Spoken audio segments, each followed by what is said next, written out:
Hey everyone! Welcome to our podcast! This is your comparing Lorgie de la Cruz. And this is your kumaring Clean Monserrate.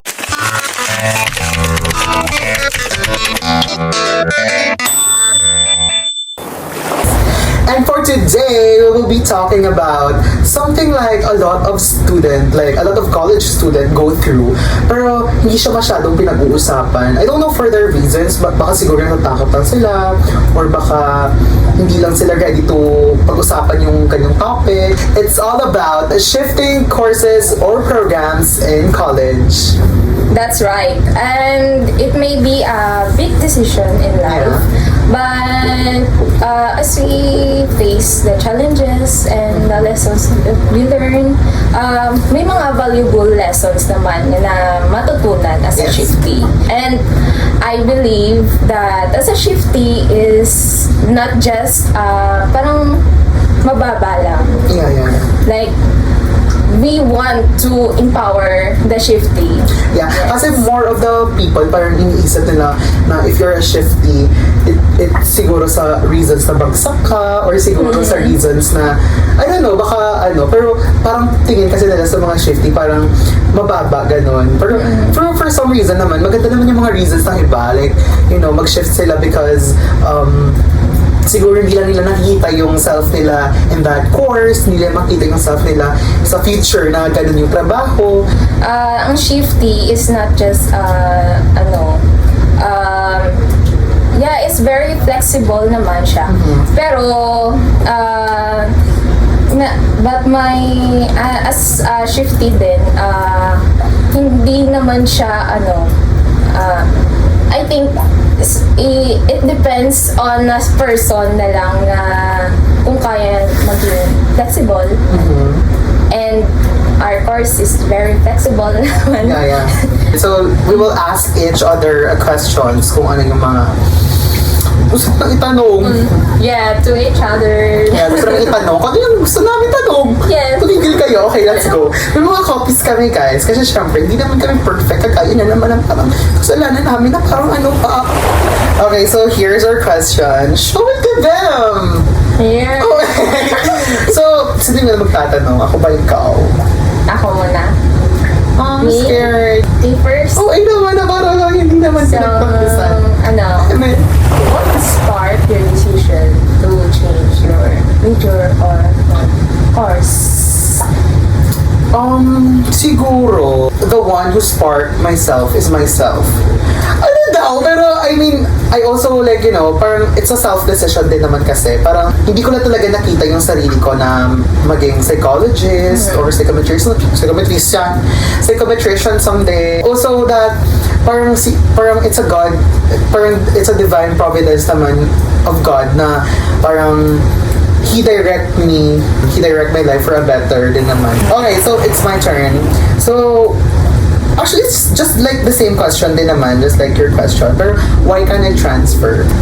Doon naman sa kinuwento ko, diba, na why did I shift? Because ng cut-off. And hindi lang naman sa cut-off, naging choice ko din naman yung BA Communication in the first place pa lang. Ba't parang galit ka po? And yeah, sa communication, medyo nahihirapan ako and still adjusting. And may dumarating na mga opportunity like ginagawa nila akong host or maging MC, lalo na sa Sophia Rice. Siguro sa communication student din naman, it's very crucial sa atin to do hosting. Parang, field natin yun diba? So, yun lang. Yung masasabi ko, tumigil. Go! Go! Is the question? Number 2. What were your biggest worries or concerns about switching? Honestly, my biggest worries na talaga yung time na yun is that kung ano yung mafe-feel ng parents, kung ano yung masasabi nila and all. Pero, at the end of the day, nung nalaman nila, yung sinabi ko na talaga, they were like very supportive naman. Parang sinabi nga nila na parang basta yung sinabi nila na advice nila na basta yan yung kung ano yung shift mo, yan na talaga yung last. Which is, yeah, I promise that also sa kanila na okay. So my turn to ask you. So my question is, din ang mas better na course, your old course or the new one? As of now, ano yung course talaga na really, you know, nasa heart mo talaga? I really want to teach talaga. So parang Teach. sa Filipino, ano ka talaga? You're Like, Filipino educator family. Hindi lang naman na Filipino. Like, I really want to teach children talaga.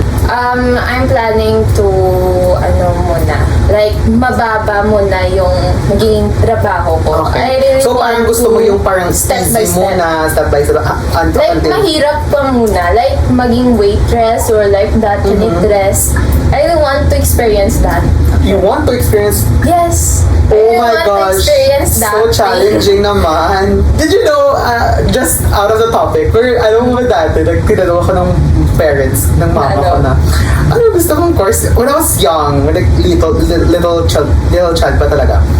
Anong gusto trabaho since ano nga, papalaki? Diba? Most of the children naman gina-ask ko ano yung gusto ng mga trabaho, ganun. Ang pagod ng answer ko. Alam mo kung sagot ko, te? Gusto ko maging magnanakaw.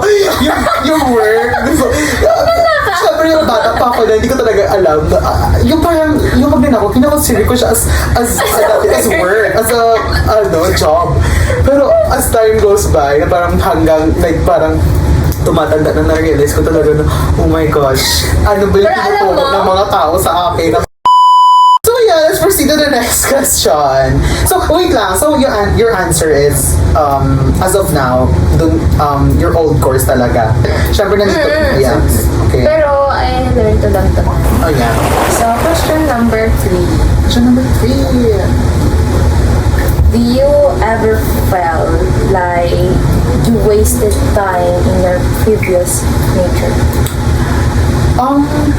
To be practical, like in financial aspects, siguro yes, it's very waste of time, waste of money na doon pa ako nauna tapos sa iba pala ako mag-continue. For me, for myself, hindi siya really a waste of time. Kasi may na-met ako ng mga people na it turns into friends. As of now, yung mga friends ko in psychology, sila pa rin yung circle ko talaga. Sila pa rin yung mga tao na like, may natutulong sa akin when I feel sad, alone. Sila yung mga nandyan for me. So, it's not really a waste of time. And also, marami din ako natutunan. You know, na-apply ko rin sa sarili ko. Yung mga natutunan ko sa psychology. You know, it helps me also. And I can help other people as well dahil sa mga learnings ko doon. My question for you is, do you think you failed as a student kasi nag-shift ka? I will never think myself as a failed student kasi hinahanap ko talaga yung align or ano ba ang dapat para sa'yo. Like, same with you, like, it's not just a waste of time, but it's a opportunity to learn something. If I think myself as a failure, then parang naging negative na yung life or takbo ng life. Kung siguro as a shifty, kung na-feel natin na failure tayo na student, hindi tayo makakarating dito eh. If I feel na I failed as a student, siguro nag-stop na ako, siguro wala pabayaan na ako, but no, kasi nag-continue ako to become a Yes. student, to become a better.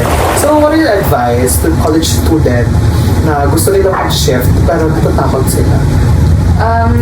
My advice is don't be afraid what may people think about you, but you should think about yourself na lang. Iisipin mo na lang na Hi guys, we're Ilonggo, so shut up.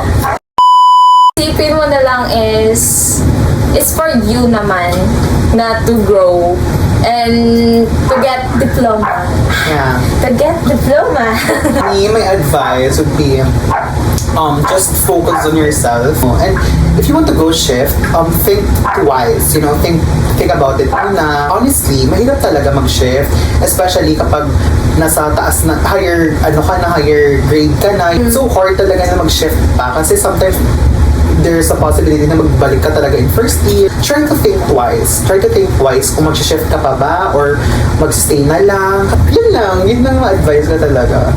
Kasi wala naman ako masyado. Actually, syempre, ko pa lang naman na parang it's my also first time to shift. Also my first 4 months as a communication student, as a shifty. So, wala pa ako masyadong experience to share. But, yun na, as of now, yun lang talaga masasabi ko na don't be scared. Kasi, don't be scared kung ano yung sasabihin ng iba. Kasi, hindi sila makakatulong sa'yo at the end. You know what I mean? It's for your own good, for your own improvements, betterment, and also for your own life. You know what I mean? If you like this video, guys, please do subscribe, hit that notification bell, and like this video if you like it. And make sure to watch our next episode.